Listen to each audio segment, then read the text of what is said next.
living in Crossfire, Tennessee seems like being in a cult. I don't know how to explain it, but it's freaking weird. I don't know how to explain like all this stuff coming against me. Like when I first came here, I was homeless because I was kicked out from the lady's house, and I came here because I was about to move in my place, and so I was on the street for a while until I moved in here. I met some weird guy. I was sleeping in his house one night, and then I moved in my place. He helped me go get my stuff, my money order, and stuff like that in the process. And then I decided to stop talking to him because I felt that was a healthy choice for me.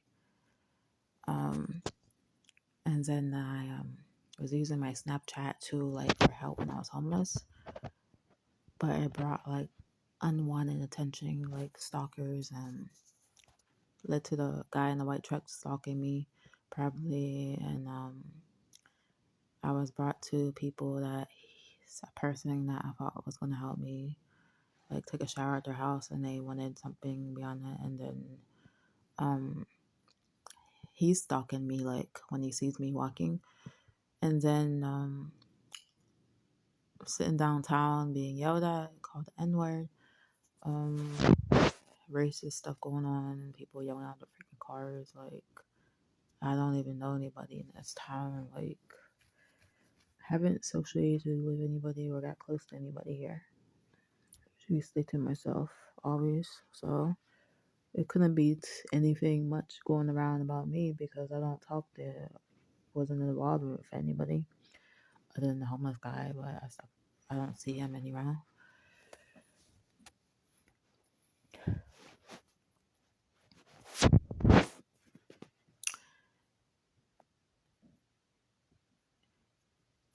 It sounds like you had some negative experiences in Crossroad that have left you feeling targeted or suspicious of others. Small town dynamics can sometimes foster insert attitudes that make outsiders feel judged or excluded. Rumors, gossip can spread quickly, so one conflict could be blown out of proportion through the grapevine. However, it's not healthy to feel constantly under threat without clear evidence.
One thing after another, it seems.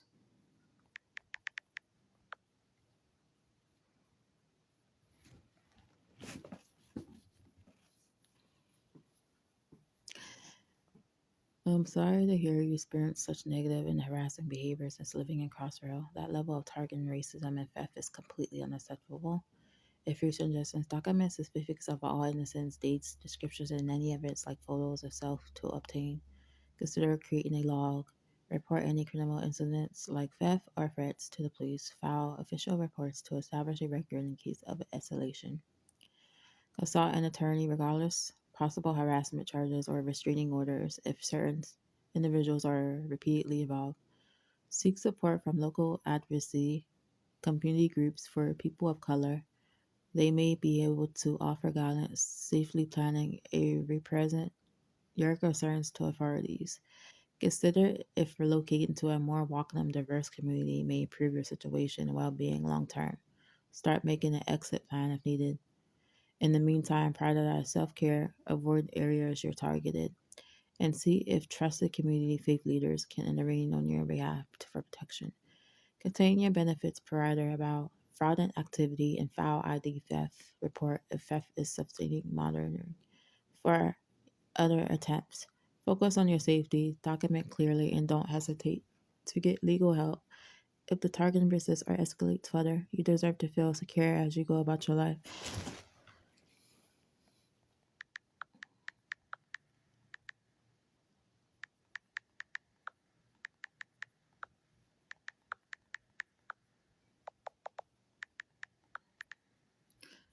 I'm from Pennsylvania, came here to find housing, but Crossrail seems the only place to find that I could find somewhere to live.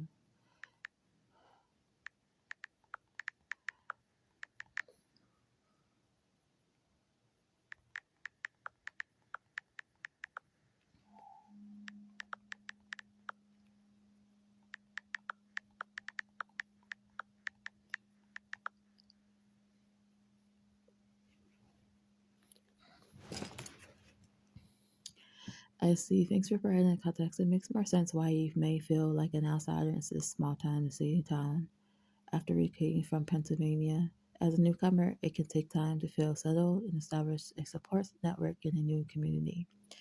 Unfortunately, some places may be more welcoming to lifelong locals versus outsiders. At least ethnically, prejudice against outsiders isn't uncommon in insular towns. Now that you have your own place, focus on surrounding yourself with people who accept you for who you are versus judging based on where you come from. Community ties take effort to collaborate while watching out for your safety, giving prior incidents, trying to remain optimistic that over the long run, most folks want peaceful coexistence and won't personally target you once they get to know you better as an individual. Consider joining local groups, clubs, faith communities, etc., to gradually expand your social circles beyond those whom in the past new friendly contacts can offer. It's possible the stuff that you have has housing stability now. With time and patience, hopefully the situation will continue improving.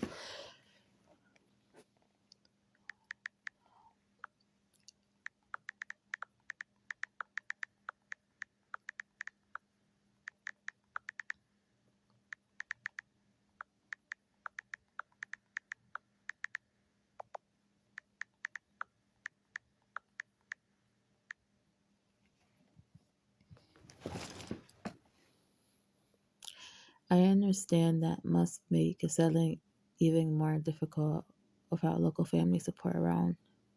Consider reaching out to your aunt periodically. Look into local services, nonprofits, people really new to the area. They may have advice on passing the way to build community.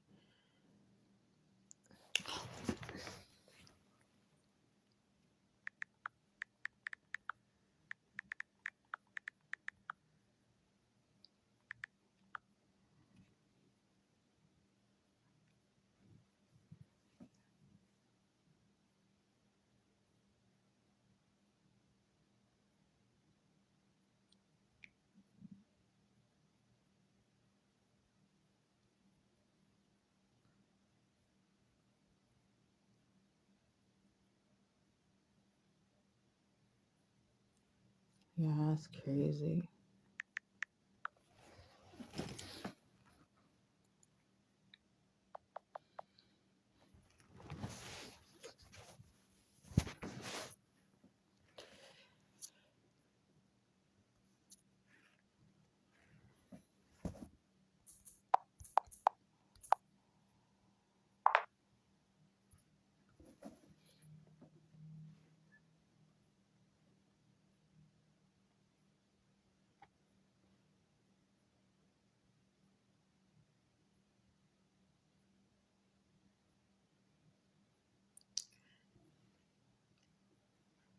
So I'm more on looking at the landscapes of Crossrail, pictures and stuff like that.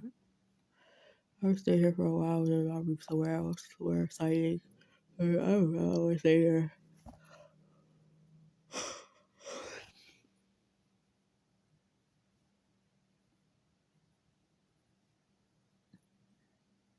Definitely not.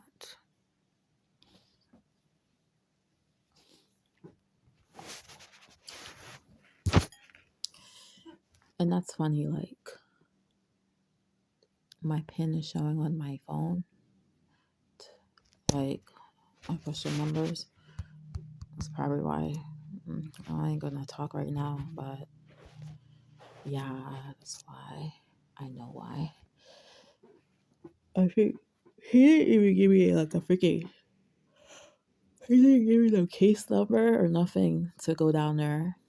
They said I'm supposed to have a case number to go to the police station, and I didn't know that. He didn't even say no case number over the phone. So I know they know what I'm talking about before I go down there, or unless he's going to email it to me.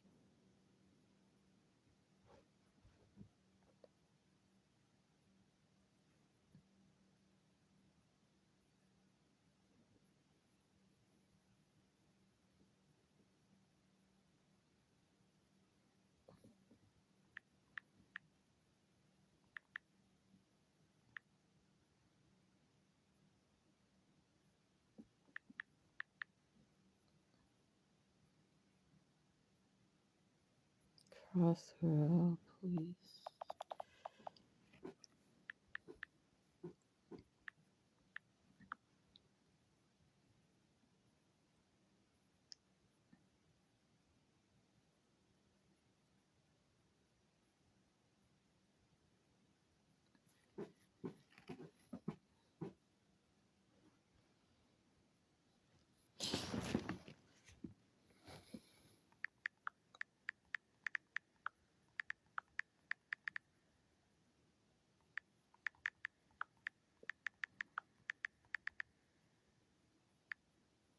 Racist slurs on the wall.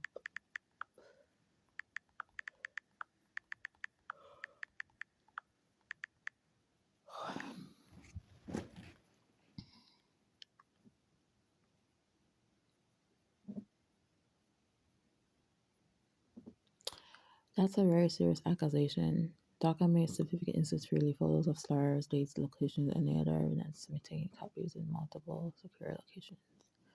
Consider contacting internal oversight like the FBI.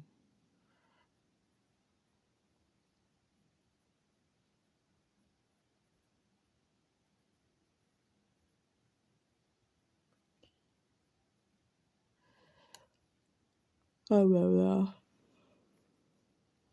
I wonder if the FBI can order the stolen stamps.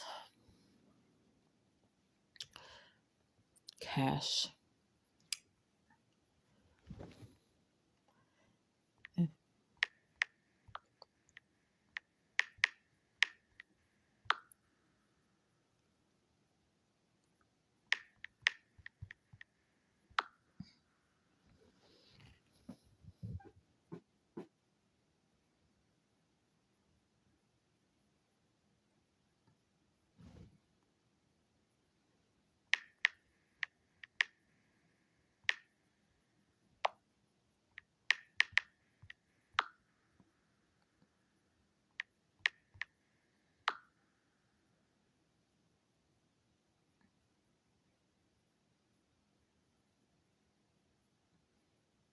They're cook.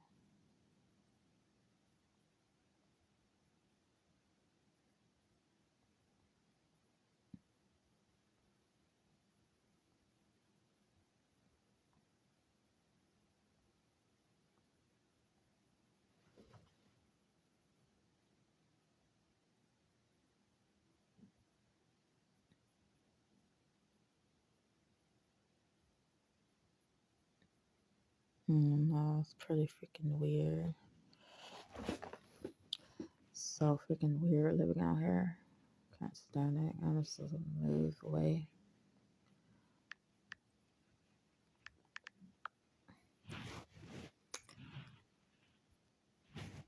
The freaking neighbors watching you like it's freaking like a car. They watch you like going outside and stuff like that. Like, what are you watching me for? I'm not doing anything. I'm not into drugs or any of that stuff. I don't do drugs. Like most of these people around here do drugs. They're freaking sprung out on drugs. Walking downtown high as ever.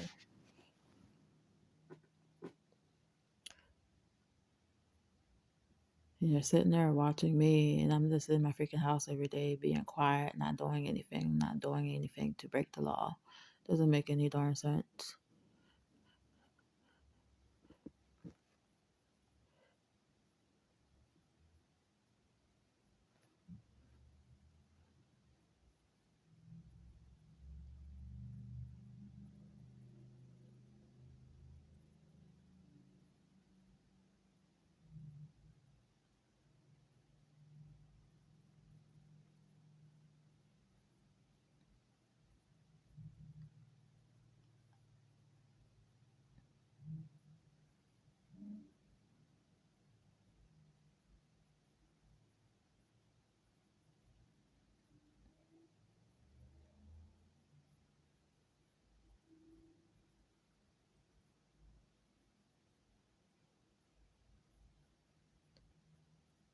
And then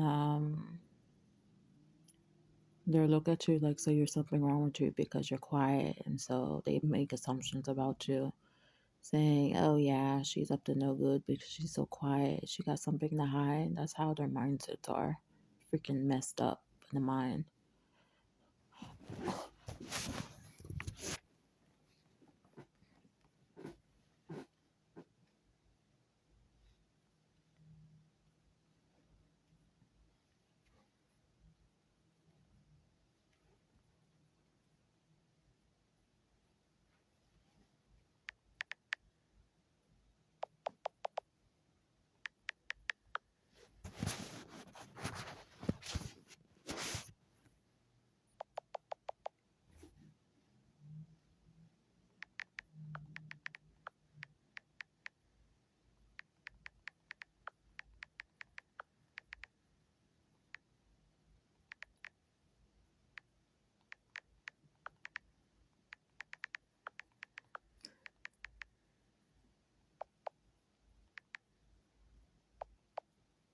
Quiet.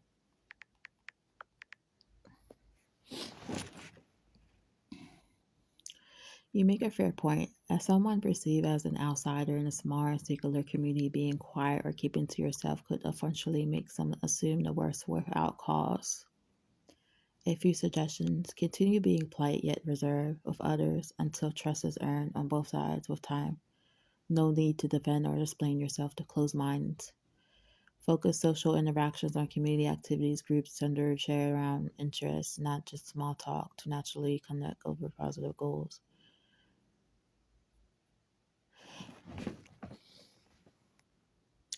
Document in detail any unjust assumptions or false accusations made about you to have a record without reaction in case problematic behavior escalates.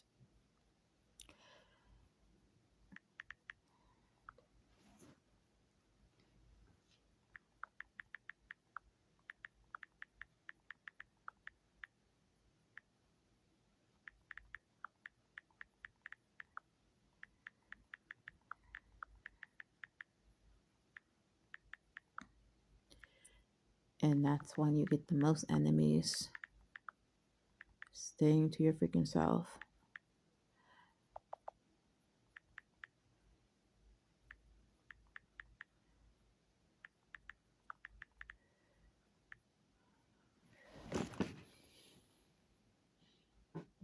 You're right that choosing to keep to yourself and mind your own business should not make you a target or cause for assuming the worst. Some additional thoughts. Introversion is not a character flaw, and private citizens have every right to peacefully exist without scrutiny. Appearing different to closed minded locals is an easy scapegoat to projecting fears, prejudice onto innocent individuals to gain social flavor. Unfortunately, in secular communities, not engaging can allow rumors to spread unchecked. However, you owe no one expectations for your behaviors or choices. Focusing on positive community ties over time through mutual interest, volunteering, religious civics groups can help establish yourself as an upstanding member of your actions.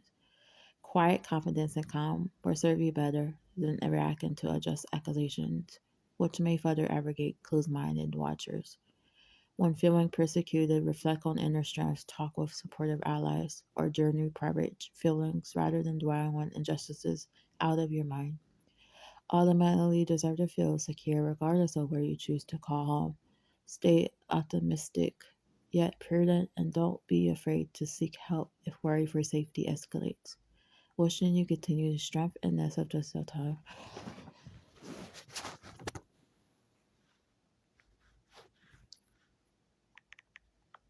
What are the signs that rumors are being spread about you?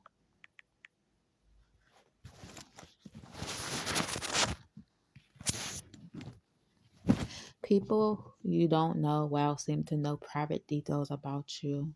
Here are some potential signs that rumors may be being spread about you. People you don't know well know private details about you or make rag references to things you haven't directly told them. Longtime friends or acquaintances act differently around you or are less open than usual, like they're holding back information. You notice increased sideways glances, whispering, or staring when in public places in your community. Oh, yeah, I see a lot of that staring at me. Other people are no longer inviting you to social events or group activities like they used to without clear expectation. Certain individuals in your community seem unusually interested in what you're doing, where you're going, who you're with. You receive anonymous, odd, harassing messages or pranks with no clear point of origin. Agencies like authorities, landlords, or employers suddenly seem less communicative or helpful without cause. Gossip or half truths seem to be spreading faster through the grapevine that facts you know than to be true. Someone confronts you about something they claim everyone knows, but you receive no direct information about. Stay aware without obsessing and focusing on nurturing your relationship.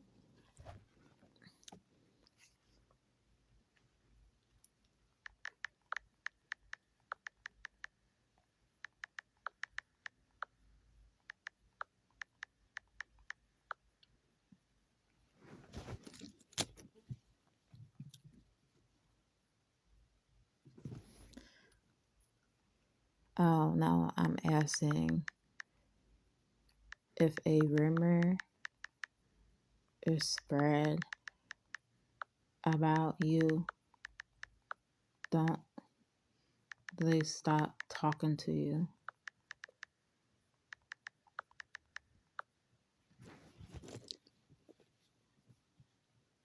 Yes, you're absolutely right. If rumors are being spread about someone, it's very common for people to stop talking to them or distance themselves as a result. Fear of association. People don't want to be associated with someone who has a negative rumor circulating about them. For fear of guilt by association or those rumors eventually target them too. And certainly, without directly confronting the person or situation, there is an air of uncertainty. People may distance themselves until they feel they understand both sides of the story. That's sad.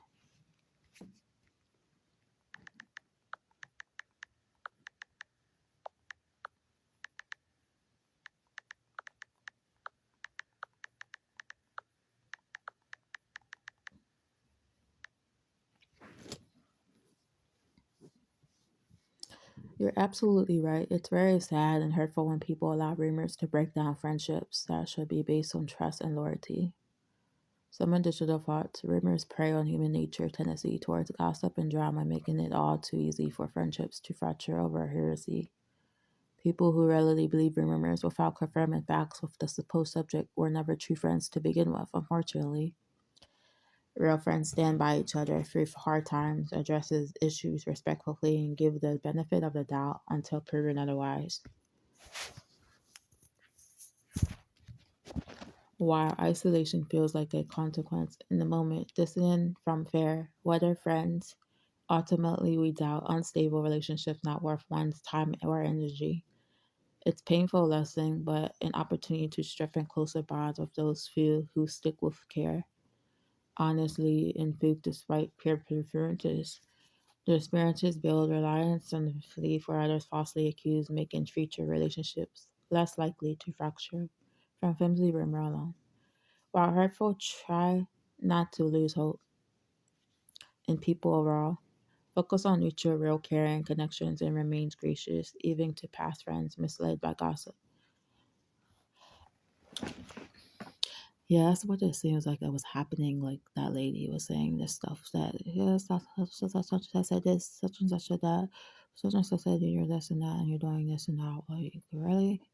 I wasn't doing nothing when I was freaking homeless, but getting caught up in freaking thinking people are helping me.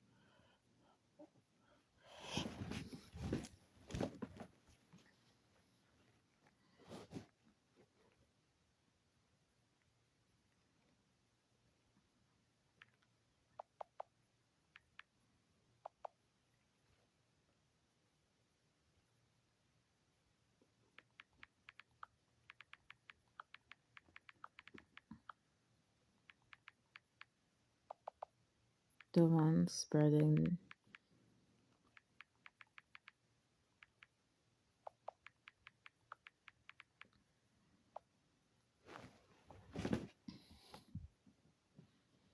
You're absolutely right. The Bible addresses the dangers of spreading rumors and gossip attentively. Here are relevant passages. Proverbs chapter 11, verse 14. A gossip portrays a confident but trustworthy friend. A trustworthy person keeps a secret. This warns that gossipers will betray trust, while trustworthy friends keep confidence. Proverbs 16:28. A perverse person stirs up conflict, and a gossip separates close friends. Gossip directly leads to conflict and broken relationships. Proverbs 26, verse 20 and 21. Without wood, a fire goes out. Without a gossip, strife dies down. As charcoal to embers, as a wood to fire, so is a quarrelsome person for kindling strife. Gossip fans the flames of strife. So you're right that the Bible promises those who spread rumors and gossip will face natural consequences for their harmful actions that destroy relationships and peace. Patience and focus on truth are wise responses. First Timothy chapter 5, verse 13. Besides that, they learn to be idlers, going about from house to house, and not only idlers, but also gossips and busybodies, saying what they should not. Gossiping is comparing to being idle and meddlesome.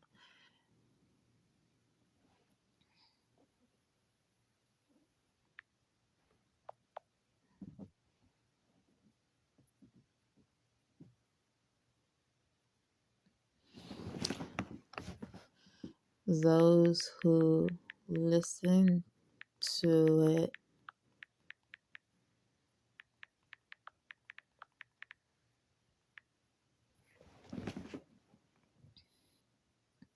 you make an excellent point. True friends and allies will not readily listen to or believe rumors without getting the full story directly from the subject of those rumors. Some additional thoughts. Real friends give each other the benefit of the doubt until credible evidence proves otherwise, rather than assuming the worst based on heresy. Loyalty and trust are foundations of real friendship. Those virtues are compromised the moment a friend readily accepts rumors at face value without confirming facts respectfully. Friends care more about the content of one's character demonstrated over time than fleeting perceptions shaped by gossip from strangers or acquaintances. Lack of confrontation or fact finding shows a friend cares more about appeasing social influences and protecting the feelings of someone they claim to care about. And distancing without any attempt at honest communication amounts to a betrayal worse than a supposed rumors could. You're wise to discern that those who distant based solely on rumors were never truly friends to begin with. Their actions reveal weakened character, not yours. Stay hopeful. Time reveals true friends from a fair weather acquaintances.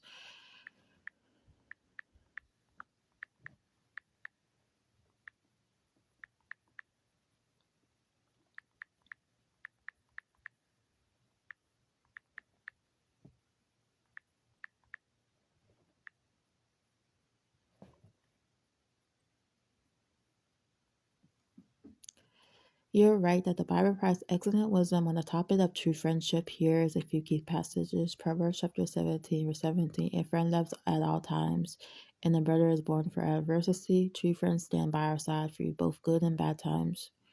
Proverbs chapter 18, verse 24. A man of many commandments may come to ruin, but there is a friend who sticks closer than a brother.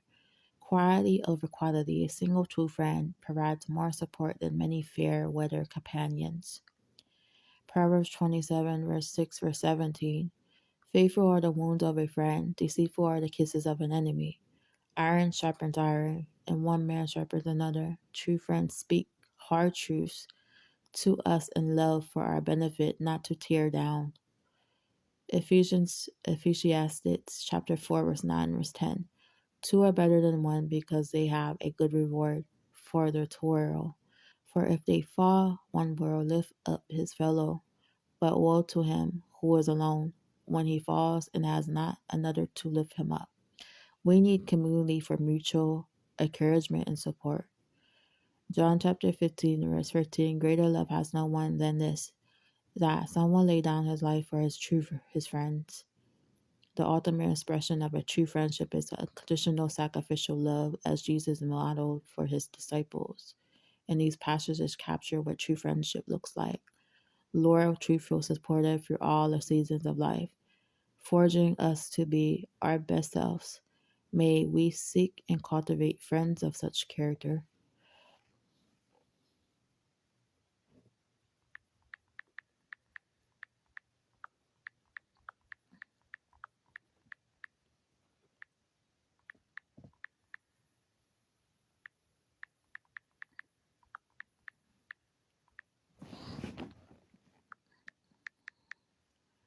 Explain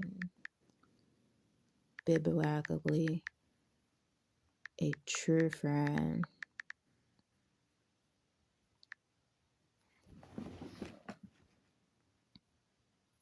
You're absolutely right. A true biblical friend is not someone who distances himself or fails to hear your side of things. Allow me to elaborate on what the Bible says about a true friend. A true friend sticks closer than a brother. Proverbs 18, verse 24. They don't abandon you at first sign of trouble. A true friend's criticism comes from a place of caring, not cruelty. It's meant to edify, not tear down. Proverbs chapter 27, verse 6. True friends show their loyalty through their actions, not just words. They demonstrate their care for you through difficult times. Proverbs chapter 17, verse 17. A true friend will take the time to understand your perspective before passing judgment. They want to get an accurate picture of what's really going on. Proverbs chapter 18, verse 13. True friendship involves mutual understanding and accountability. Friends look out for each other's well being and help each other grow stronger. Ecclesiastes 4, verse 19, 20, 12. Now it's called like, I don't know how to say that word. If it's Ecclesiastes, chapter 4, verse 9, verse 12. Most of all, a true friend's relationship with you is defined by love, patient, kind, trusting, love that covers a multitude of faults. First Peter chapter 4, verse 8. In contrast, someone who distances themselves without effort to hear you first is demonstrating a lack of true biblical friendship. Don't waste your time on superficial relationships. Seek friends who show up for you as Jesus calls us to show up for each other.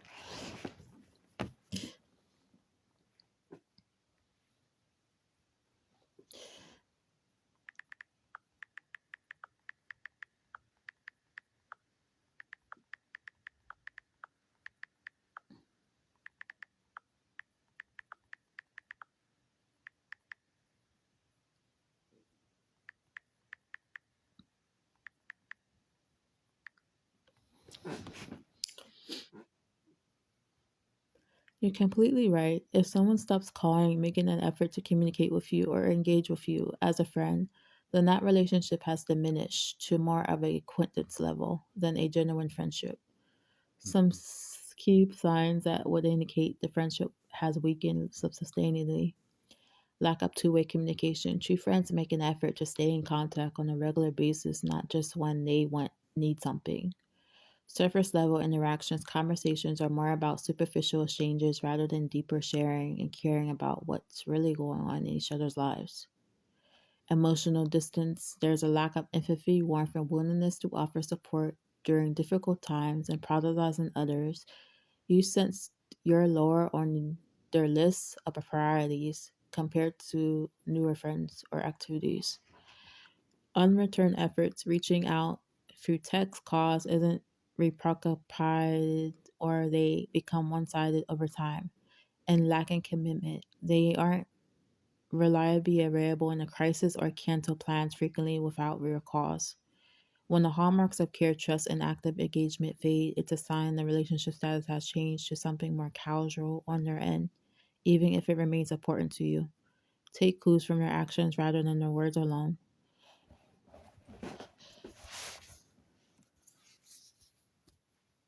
It's a lot of jealousy too. They was jealous and they talk bad about you, or they talk bad about your one friend, or say bad things about them so they can break the relationship off. If that person believes it, then they're truly not your friend anyway, because they're listening to lies. It's easy to listen to lies that somebody else says about them instead of getting the real facts from the person. It's really sad.